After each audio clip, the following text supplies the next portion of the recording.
qu'effectivement, il y a bien un plafond de verre qui empêche en quelque sorte les femmes d'accéder à des postes de direction. Cela pour moi se justifie par le fait que depuis des années, des décennies, on a vu peu de femmes en fait accéder à des grands postes, on va dire dans des directions, surtout dans des domaines très techniques ou dans des domaines encore bien maîtrisés encore par les hommes.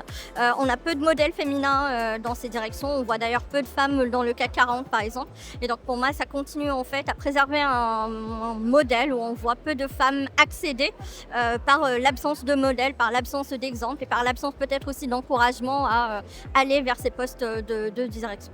Effectivement, il y a le plafond de verre de la société, des organisations, des directions, mais il y a également le plafond de verre intérieur, donc celui que chacune d'entre nous mettons à un niveau différent.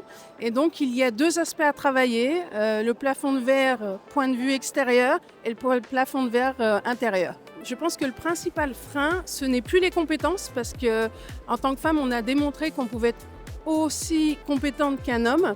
Mais je pense que c'est la partie de la visibilité.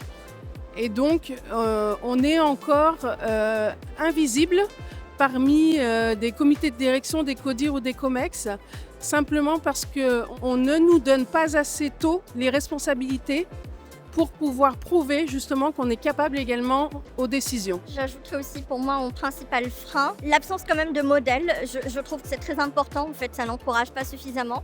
L'absence de confiance aussi dans les femmes dans les postes de direction, et je pense que ça se justifie aussi parce que comme on en a vu moins, les hommes ont peut-être tendance à croire moins ou à donner moins confiance à ces femmes, à y voir peut-être moins de légitimité. Et je dirais aussi l'absence de confiance en soi pour les femmes, parce que je pense que les femmes aussi se mettent des plafonds de verre, et du coup c'est aussi un gros frein en fait pour elles pour pouvoir accéder à ces postes de direction.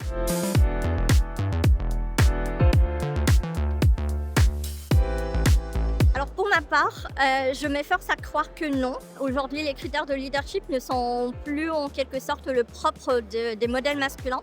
Parce que pour moi, la définition de leadership passe d'abord par, on va dire, du charisme. Et les femmes peuvent être tout à fait aussi charismatiques que les hommes, avec un charisme différent dans leur application, dans leur fonction de leader.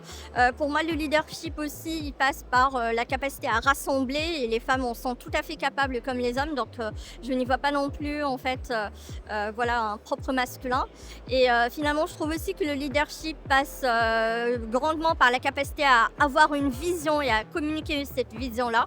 Et je n'y vois pas non plus en fait un modèle particulièrement masculin. Donc je dirais non, aujourd'hui pour moi les critères de leadership ne sont absolument pas que masculins, ils peuvent être aussi conjugués au féminin. Largement encore, ce sont des critères masculins sur la partie du leadership. Mais il y a une évolution, et cette évolution, on la voit dans tous les domaines industriels.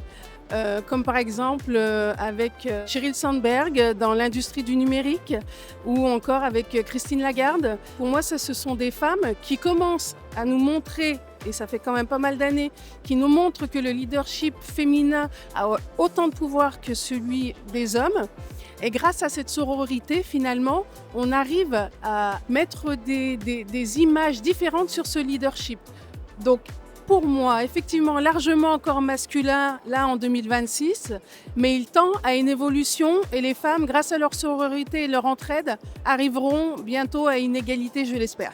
Alors en action concrète, pour avoir plus de femmes à des postes de direction, je pense en premier à encourager de très bonnes formations, de très bons parcours de formation, que ce soit à la fois des formations techniques pour que les femmes se sentent vraiment légitimes en fait à travailler et à diriger dans ces domaines industriels, mais aussi des formations en management, en direction d'entreprise, en gestion administrative. Vraiment la première action, c'est d'encourager des parcours de formation où les femmes ne sont pas éliminées. La deuxième action, c'est d'encourager ces parcours dès le jeune âge, et donc d'aller d'aller on va dire prêcher ces parcours de ces domaines industriels auprès des jeunes filles, les écoles primaires, les collèges, d'aller vraiment chercher ces filles à la source avant que peut-être par le hasard des clichés sociaux qu'elles ne soient en quelque sorte évincées de ces parcours en industrie. Puis je dirais quand même en troisième action d'encourager tout ce qui est programme de coaching et de programmes de mentorat. Ça revient assez souvent que les femmes ont besoin de modèles et de besoin d'encouragement. Donc je pense que voilà, à la fois des programmes de coaching et de mentorat au sein même des entreprises ou à l'extérieur des entreprises peuvent vraiment y contribuer. Ça fait aussi une action qui peut aider les femmes d'ailleurs à se sentir en pleine appartenance à ces domaines et puis à sentir et à construire leur réseau qui ne peut que les aider en quelque sorte à aller vers ces postes de direction en domaine industriel. Alors moi, j'ai plutôt un avis qu'une action concrète. Déjà, j'aimerais qu'on arrête de demander aux femmes d'être plus compétentes que ce qu'elles ne le sont ou ce qu'elles ont besoin de l'être pour le poste. Leur légitimité, elles l'ont dès le démarrage. On ne peut pas, à niveau égal, demander plus à une femme qu'à un homme. Et c'est encore ce qui se passe aujourd'hui, de devoir prouver plus fort, de travailler encore plus fort, alors qu'à compétence égale, c'est la même chose. Donc, je dirais simplement, on devrait arrêter les discours et commencer à être dans les décisions. Donc, tout ça, ça se passe au niveau des directions générales, des présidents, et simplement laisser la possibilité à ces femmes d'avoir des responsabilités un peu plus tôt.